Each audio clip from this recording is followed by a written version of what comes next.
Assalamualaikum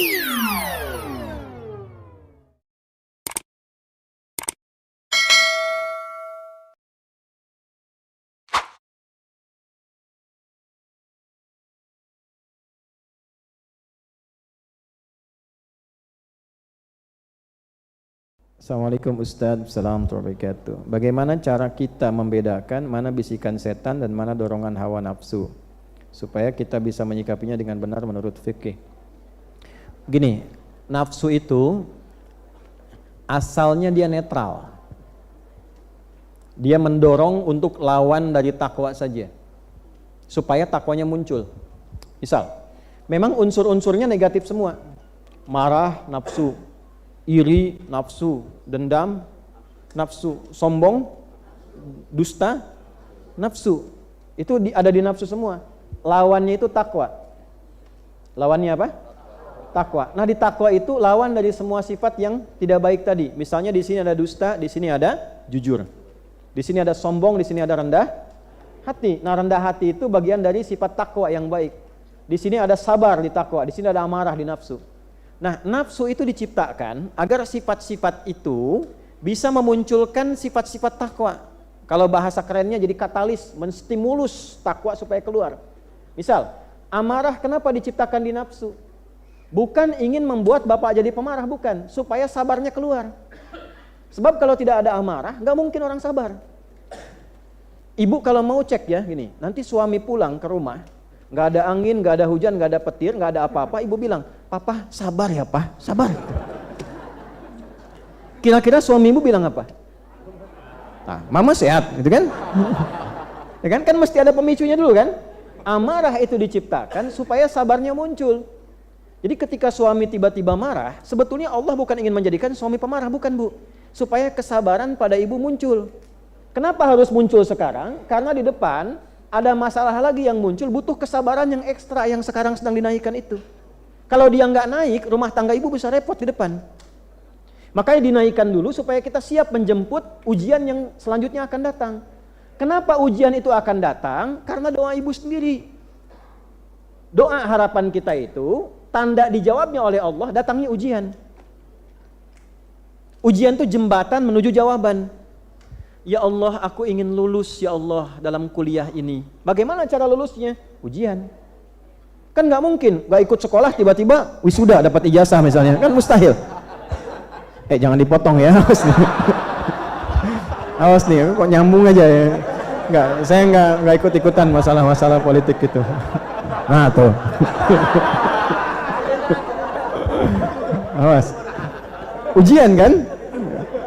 Ini sih salah nih. Ada ujian dulu. Jadi dunia juga begitu. Kita dari SD mau ke SMP lewati apa? Nah, sekarang Anda berdoa, ya Allah anugerahkan saya kepintaran. Apa tiba-tiba langsung pintar? Kan belajar dulu. Ya kan? Belajar butuh pengorbanan kan? Cari buku, belajar pakai guru dan sebagainya, baru jadi. Nah, kadang-kadang kita minta, ya Allah anugerahkan aku rizki yang membuat aku lebih mudah ibadah kepadamu. Pengen mobil, apa langsung mobil datang? Kan tidak kan? Ikhtiar dulu kan?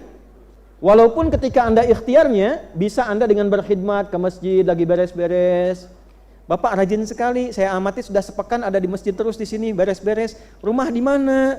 Saya di Tegal, Pak. Beres-beresnya di Tanah Kusir. Kesini pakai apa? Ya seadanya aja jalan. Ya udah, biar Bapak gampang, besok saya kasih mobil ya. Bisa jadi. Bisa terjadi begitu. Ya. Saya waktu satu kali ngajar di Bekasi, malamnya mimpi pegang setir mobil. Saya berangkat biasanya pakai motor. Nah, sama yang asistennya kawan, kan tinggal di pavilion di rumah itu waktu itu. Pagi subuh begitu mau berangkat saya bilang, "Mas sini," saya nggak sebut nama. "Sini, tolong antar saya ke masjid. Tapi kalau pulang nanti jangan banyak tanya. Pokoknya pulang aja." Nah, beliau biasa bawa mobil kan, antar pakai motor. Setelah kajian ada jamaah yang ngajak ke rumah, "Ustadz mampir sebentar."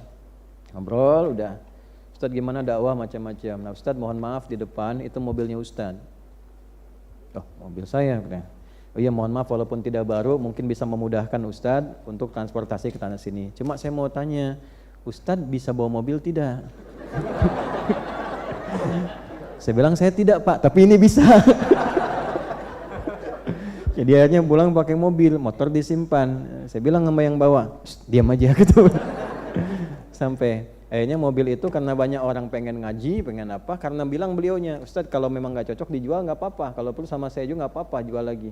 Akhirnya saya jual, dibikinkinlah kemudian tempat untuk belajar, saya sewa ruko. Didirikanlah Quantum Ahyar Institute di bulan Agustus tahun 2013. Di situ digantikan. Nah, untuk supaya orang ngaji ada yang belajar bahasa Arab di situ, ya. Hampir tiap malam pada maghrib dulu datang belajar. Ada yang dari macam-macam, ada yang tukang cukur, ada yang dari perusahaan macam masih ngaji dulu. Dari situ tiba-tiba Allah pertemukan lagi ngajar, ada adik di pesantren yang dulu saya dampingi, udah lama ketemu 11 tahun. Nah, di mana sekarang? Saya ngajar begini senang beliau. Nah, tiba-tiba yang tadi itu diganti lagi dengan mobil yang baru lagi. Nah, baru sudah ada, sudah kemudian dari situ, alhamdulillah dapat tempat. Nah, itu dikasihkan lagi begitu, yang pakai lagi. Tempatnya kemudian dikembangkan lagi, lalu jadi tempat. Setelah jadi tempat kita wakafkan. Itulah hidup kami seperti itu. Tuh, jadi ya alhamdulillah, jadi menikmati apa yang Allah anugerahkan, tapi sewajarnya saja. Ya, jadi kalau ada yang katakan, Ustadz orang kaya, Anda salah, saya kaya banget karena saya punya Allah. Enggak, saya punya Allah. Itu inti, kalau sudah merasa punya Allah itu ringan hidupnya. Kaya banget. Ya, karena punya Allah. Bukan berarti punya, tidak, okay? Apa umroh gini kadang enggak ada uangnya, enggak ada, Pak. Tapi hati kita kan yang tunjukkan. Kalau udah berikan sudah. Tapi pas mau berangkat ada. Ya, tapi tidak semua hati begitu. Ada yang juga pengen diberangkatin nggak dikasih. Ya, ada yang pura-pura nulis gini, pengen dikasih nggak dikasih. Gitu. Ya, emang kan nggak begitu juga semua jalan. Nah itulah nafsu. Jadi kalau nafsu itu cenderungnya biasa saja. Dia kerjanya seperti itu normal. Tidak ada bisikan yang harus kriminal. Asalnya nggak kriminal, cuman mengkatalis saja supaya ini naik yang baiknya. Kadang-kadang ada yang biologis, pengen makan, mau lewat nih ada somai depan. Mau masuk belajar, mau beli, Ustadz datang. Nanti aja bang, gitu kan. Begitu selesai, lihat lagi udah habis somainya. Nah, pulang ke rumah, kepikiran.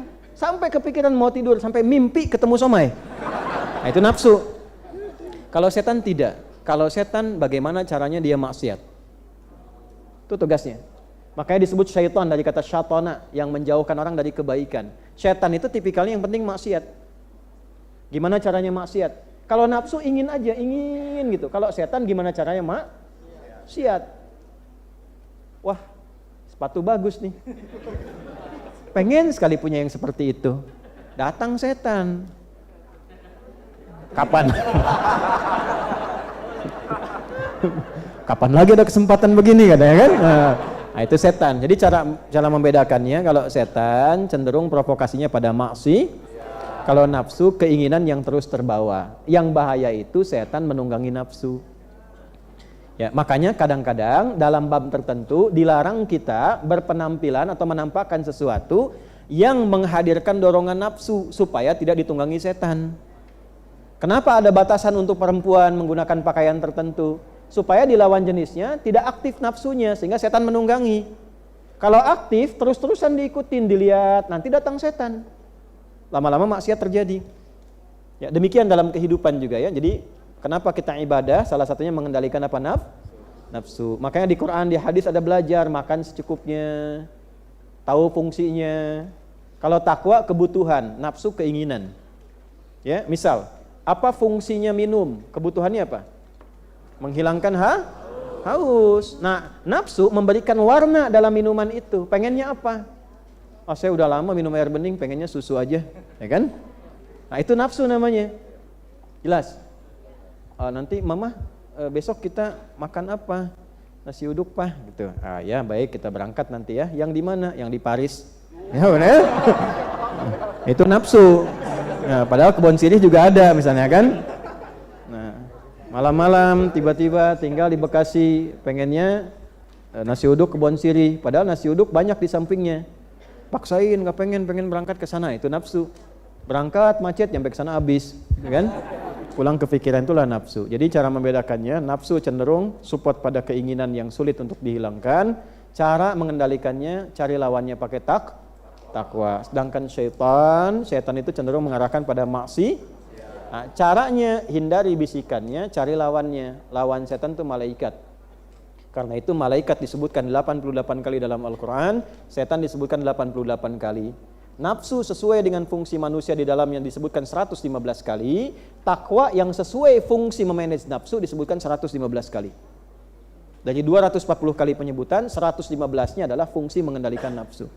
Jadi kalau kita belajar, nama manusia yang terkait dengan pengendalian nafsu namanya Bashar. Disebutkan 35 kali dalam Al-Quran. Jadi kalau ingin mengendalikan nafsu, cari setiap kata Bashar dalam Al-Quran. Qul innama ana basyarum mithlukum. Kata Nabi, saya pun manusia, cuma bedanya yuha ilayya. Saya manusia yang disempurnakan dengan diberi wahyu. Jadi Nabi dibimbing oleh Allah, dijaga oleh Allah, sehingga nafsunya Allah langsung yang jaga. Kita bukan Nabi, bukan Rasul. Bagaimana cara menjaganya? Jaga takwa yang sudah Allah titipkan pada diri kita dengan mengambil petunjuk Nabi. Nabi diajarkan, kita belajar dari petunjuk Nabi. Di antara cara membimbing itu mengendalikan supaya baik, tidak terjebak dalam pendewaan kehidupan sehingga nestapa saat kiamat tiba. Muncullah at-takwir untuk melipat segala yang diinginkan oleh nafsu.